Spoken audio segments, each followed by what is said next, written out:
Boa tarde a todos. Para os que não me conhecem, o meu nome é Luiz Alberto. Eu gostaria de tentar acrescentar algo ao grupo, e inclusive procurando provocar de fato que a gente se aprofunde no debate. Essa tese de doutorado do Sérgio Alves Teixeira, da Universidade do Rio Grande do Sul, que é o simbolismo essencial das brigas de galo, é uma tese muito bem construída, muito bem elaborada, e ela traz uma riqueza de informação incomensurável. Inclusive, apresenta outros apontamentos para que aquelas pessoas que têm a curiosidade e quiser se aprofundar mais sobre as questões da cultura do galismo, sobre as questões das tradições, ele apresenta, cita outros autores. Eu fiz uma leitura dessa tese porque aqui em Sergipe a gente participa de algumas apresentações nas câmaras de vereadores, onde a gente criou um projeto de lei e a gente tenta municipalizar, ratificando a portaria de número 1998, que é a portaria que reconhece o Manual Moura como o guia para criar e preservar a ave combatente. Nessa tese de doutorado, ele já na introdução nos deixa bastante feliz quando ele cita que, apesar das divergências, mas grande parcela dos pesquisadores reconhece a briga de galo como a modalidade esportiva mais antiga da humanidade. Se você for fazer uma pesquisa rapidinha na Wikipédia, vocês vão perceber que tem uma citação lá sobre as questões das brigas de galo, na parte histórica, que eles reconhecem como a civilização do Vale do Indo, 2000 anos antes de Cristo, já praticavam esse tipo de modalidade esportiva como diversão para aquela comunidade. Então você observe, 2000 anos antes de Cristo, 2000 agora, então aproximadamente 5 mil anos que a ave combatente ela existe. É inegável que esse traço cultural, histórico, existe no mundo. A gente particularizando para o Brasil, a própria tese dele traz vários exemplos, vários. Então existe a citação de Machado de Assis, existe as retratações das pinturas, existe a poesia, com Jaime Caetano dos Santos, com Zenine, que Jaime todo mundo conhece. Jaime Caetano dos Santos é um gaúcho tradicionalista que tem uma poesia que eu acho que, junto com a de Zenine, eu acho que é isso, é o hino do galismo. Então, nessa tese, ele traz também informações importantíssimas como de que forma os países que ele pesquisou têm assegurado o direito à prática esportiva. Na França tem uma lei de 1964, que foi, se eu não me engano, foi De Gaulle quem assinou. Qual é o critério que ele utiliza nessa lei para assegurar o direito à prática do combate esportivo entre as aves? É de que a comunidade em que existe essa prática de forma ininterrupta tenha assegurado o seu direito às tradições. Como no Brasil nunca deixou de existir, eu acho que toda cidade do Brasil tem um criador. Porque aqui no meu estado, todas as cidades têm criadores. Os eventos, ainda que de forma proibida, com alguns momentos as intensificações na busca por aprender, fechar os espaços de eventos aumentam, mas ainda assim, como diz no dito popular, o pessoal corre para debaixo do pé de pau. Não é a melhor forma, e eu tenho até uma crítica sobre esse tipo de espaço, porque infelizmente facilita o acesso de pessoas que às vezes desconstrói o que a gente tenta construir de forma positiva para o galismo. Mas isso é momento para outra oportunidade. Com relação à tese, a minha maior lição retirada dela, o que me fortalece, e eu já venho usando isso em um canal que eu fiz no YouTube, Eu criei um canal onde de vez em quando eu faço algumas apresentações. São vídeos longos, eu não tenho a capacidade de síntese. Infelizmente, em alguns momentos eu me torno prolixo, mas eu não tenho como trabalhar um tema tão complexo e novo com 4 ou 5 palavras. Então, eu já venho apresentando alguns vídeos em cima dessa produção desse professor, desse pesquisador. Por quê? Ele nos adverte nessa tese de que os países onde a prática existe, houve organização por parte dos criadores. A Espanha e a França, principalmente, ele traz isso em um dos capítulos, tiveram vários acirramentos, houve grandes prejuízos, como por exemplo a Espanha, hoje não tem mais o grande símbolo, que era a tourada, e a França tinha momentos até de embate corporal, luta corporal mesmo, manifestantes que iam para as frentes dos espaços, e diga-se de passagem, ainda é liberado na França, mas eles não fazem uma divulgação como a gente costuma fazer nas redes sociais, inclusive apresentando os animais feridos, que isso é péssimo para que a gente encontre na sociedade um grupo ou que o senso comum venha nos compreender quando se depara com uma imagem que desconstrói qualquer argumento. Então lá eles são liberados, mas vivem um pouco que escondido, é reservado aos criadores. Então o que é que ele apresenta nessa tese? Lá na França eles criaram uma confederação para lutar em defesa das tradições.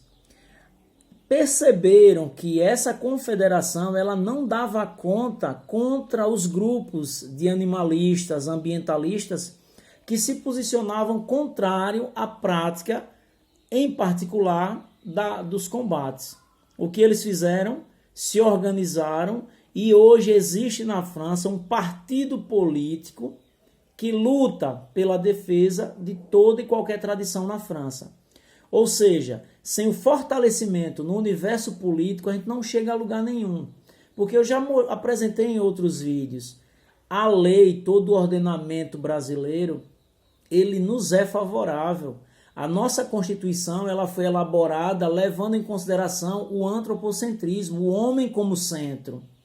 Então, se a gente for analisar dentro do nosso ordenamento jurídico, com um olhar voltado para a Constituição, nós não éramos para viver clandestino, para viver escondido, totalmente anônimo. Não, éramos para ter o reconhecimento, a cultuar um valor que é nosso. Então ele apresenta, e isso para mim ficou marcado, porque somente através de mecanismos inseridos no universo político é que a gente vai conseguir se fortalecer e quem sabe até elevar a um patamar de regulamentação. Ele também nos apresenta para fortalecer a existência dessa ave no imaginário popular, e aí entra tanto o traço antropológico, que é o que ele defende, quanto o sociológico. A sociologia também nos revela muito da ave combatente. Nessa tese, é importante a gente se ater a essas frases, né, a esses parágrafos de efeito. Por exemplo, a ave combatente é vista como, na parte que ele trata da questão da história, como um valor incomensurável. O galo foi visto na simbologia como um profeta, quando ele anunciava que antes do dia amanhecer, tu me trairás por 3 vezes. Quando se referia a Pedro, Lucas 26, 12, alguma coisa assim. Então veja o que acontece. Toda essa informação inserida nessa tese é de fundamental importância para o criador e para o galista que, tendo formação em direito, em algum momento queira deixar o seu argumento mais consistente, beber nessa fonte.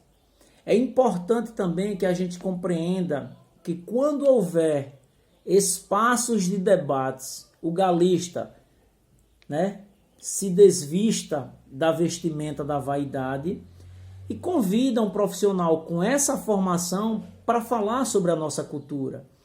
Eu posso ir, enquanto criador, falar O outro colega pode, enquanto advogado, ir falar sobre as leis. Mas quando for falar sobre o valor cultural da ave combatente no imaginário brasileiro, é importante que um pesquisador desse ele esteja presente. Até porque o Sérgio Alves, ele é descendente de criadores, o avô, os pais. Então ele cresceu em uma comunidade de aficionados, de preservadores. Por isso o gosto e o desejo em buscar conhecer a fundo a cultura do galo. Então é importante que todos nós tiremos um pouquinho do nosso tempo, saiamos um pouquinho da zona de conforto e busquemos informação. E essa tese, como a do menino também do Tocantins, se não me falha a memória, que o Gildo postou aí, que eu também tive acesso e já li, é fantástico. Ele também levanta uma outra discussão, mas é pelo campo jurídico, onde ele coloca, eu não digo que em xeque, mas ele faz uma análise muito bem feita do artigo 225, frente à compreensão dos animalistas e ambientalistas.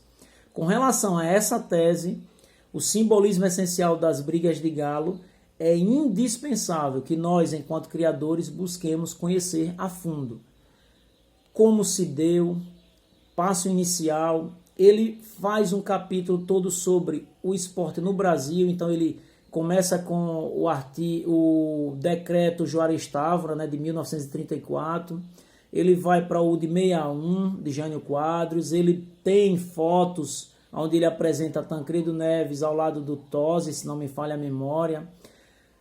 Ele fala também sobre a questão da riqueza cultural. Então, dentro dessa tese vai surgir o Machado de Assis. Se você for olhar, Machado de Assis tem lá o conto, né, que é a Missa do Galo. Por que um autor se permite dar o título de uma obra homenageando essa ave?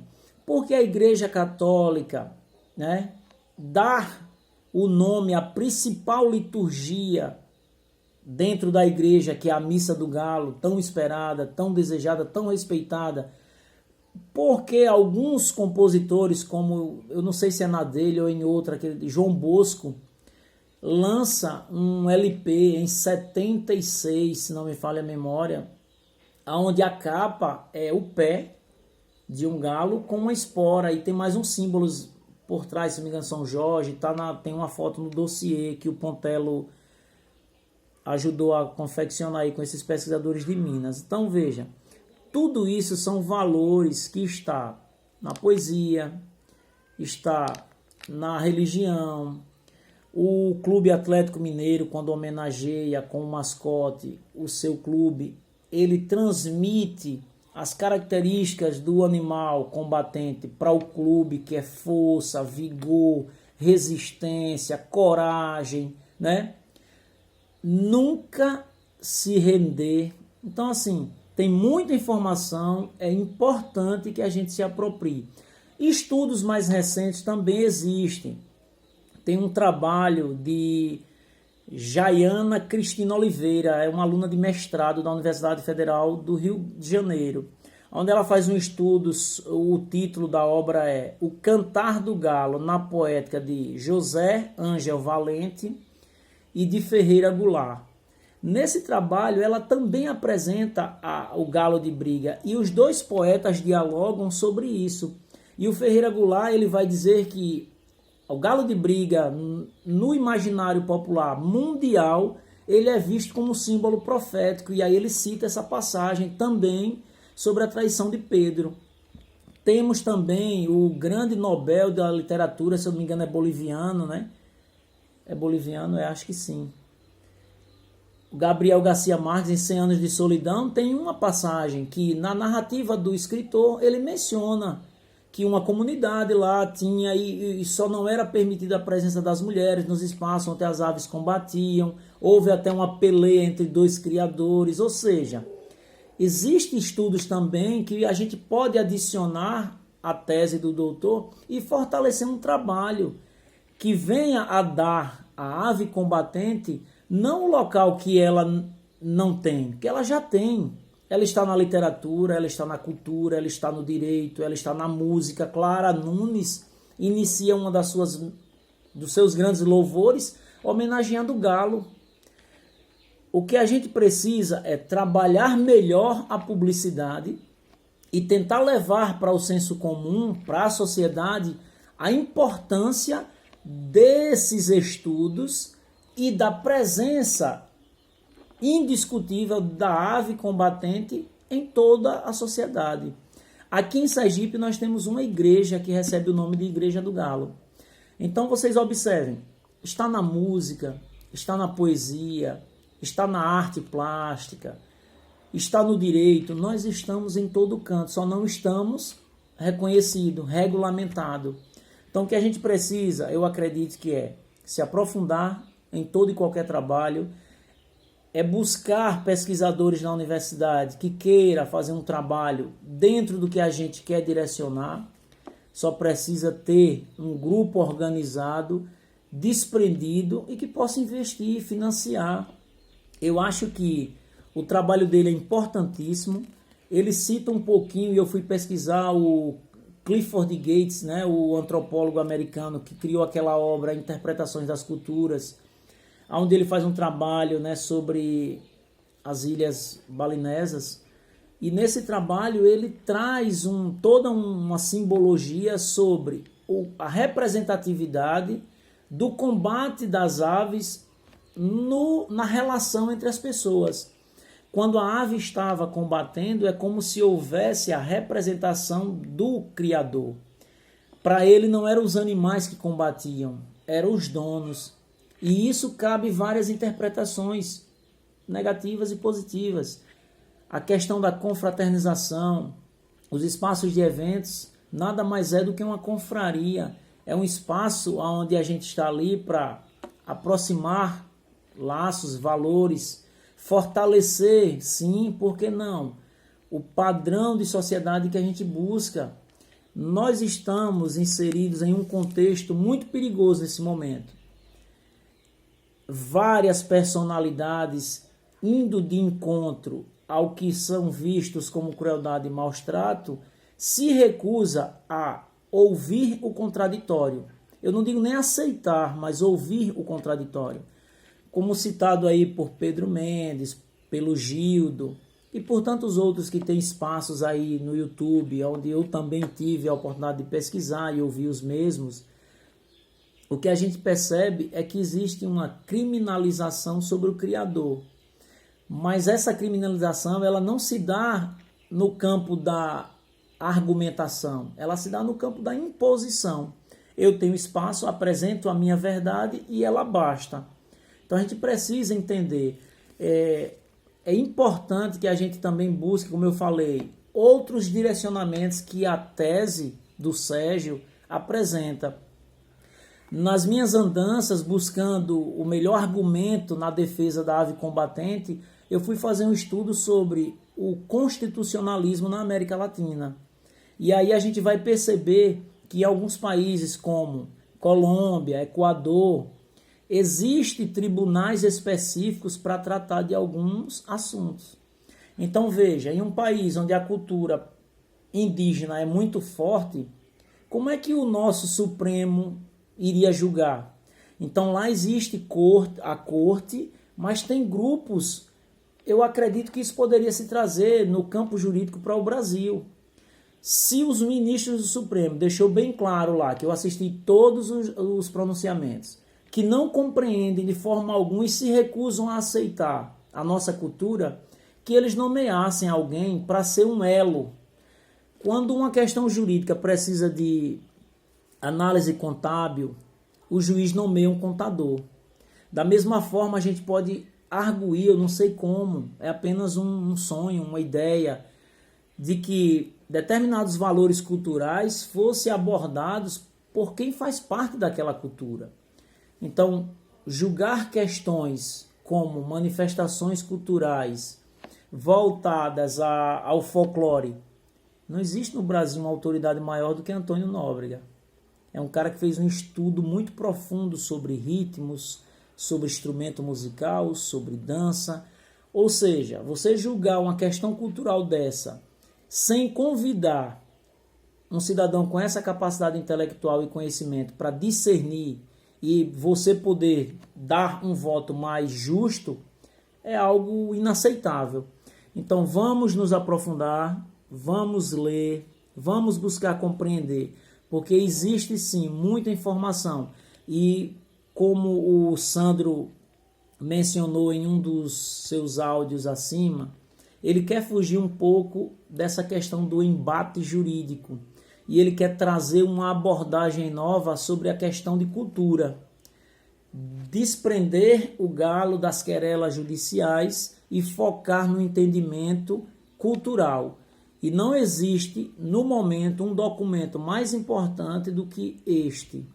Essa tese de doutorado, somado com o dossiê que o Pontelo organizou, dá para se fazer um estudo com algumas pessoas que pensem bem o galismo, e daí, desses dois trabalhos e um outro que eu esqueci o nome agora, tem outra tese de doutorado também que é muito boa, poderia se produzir algo e sentar uma equipe aí e definir um trabalho de fato efetivo. Sair desse universo do diálogo, da especulação e tentar construir algo sólido, concreto, real. Eu espero que todos tenham tempo, desprendimento e consigam fazer a leitura, porque a tese ela é fantástica, ela é bem informativa, a leitura não é difícil, você vai perceber as diferenças nas práticas esportivas. Alguns lugares o combate só dura 10 minutos, o tipo de espora é diferente, os pesos do galo me surpreendeu, se eu não me engano é na Inglaterra que o galo chega a pesar de 6 a 8 quilos, eu fiquei pensando os tratadores como ia colocar um animal desse em ordem, então talvez por isso eles não combatam 55 minutos como é o tempo aqui do meu estado. Então tem muita informação, muita curiosidade e eu acho que é importante que nós, criadores, conheçamos a nossa cultura. Um abraço, uma boa tarde a todos.